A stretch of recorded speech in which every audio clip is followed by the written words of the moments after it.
I think, was my intuition Yeah. beginning to make herself known. And it would take over a decade for me to listen. And I would go through all the signs and symptoms that I now recognize as your intuition speaking and you ignoring it. So, um, anxiety that got worse and worse and worse. And Yeah. I tried everything I could to treat the anxiety and nothing would solve it. And it turns out that anxiety is like my nervous system being like, this is wrong. I got Bell's palsy, which is facial paralysis. I had it 3 times. I had vertigo for over a year. Like all of these things, my body was literally shutting down, and no doctor could find an answer. I saw every specialist, and yeah, it in retrospect, I'm like, oh my God, my inner wisdom was just begging me to listen, and I Yeah. didn't know how. Because underneath all that is the knowing, is Yes. that this isn't right. And you said it brilliantly. It was just like, not this.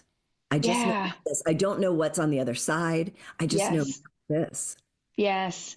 And I have said this so many times. I probably wrote this in the book, but I've said it a lot on the podcast. My greatest lesson in that experience is that you may never know why your intuition was telling you that not this. And Mhm. I mean for anything. I mean when you have the gut instinct to turn right instead of left. Yes. When you have the gut instinct to talk to that person or to ask that question or to do those things, you may never know why your intuition wanted you to take a different route home from work. But when you begin to trust that wisdom, the ease of your life, like Yeah. just everything unfolds in such an easier way.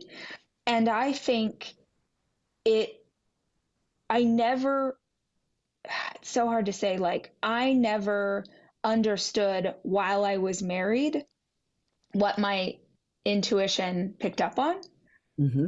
Now I see everything. I've learned everything. There's stuff I wish I didn't know, Sure. but I so have the evidence to understand what my gut was screaming at me. And Hmm. I just think on so many levels, if I had listened to that earlier, if I had used my voice, if I had demanded some truths, like any of that stuff, but I didn't. I just kept thinking it was my problem and I needed to fix myself.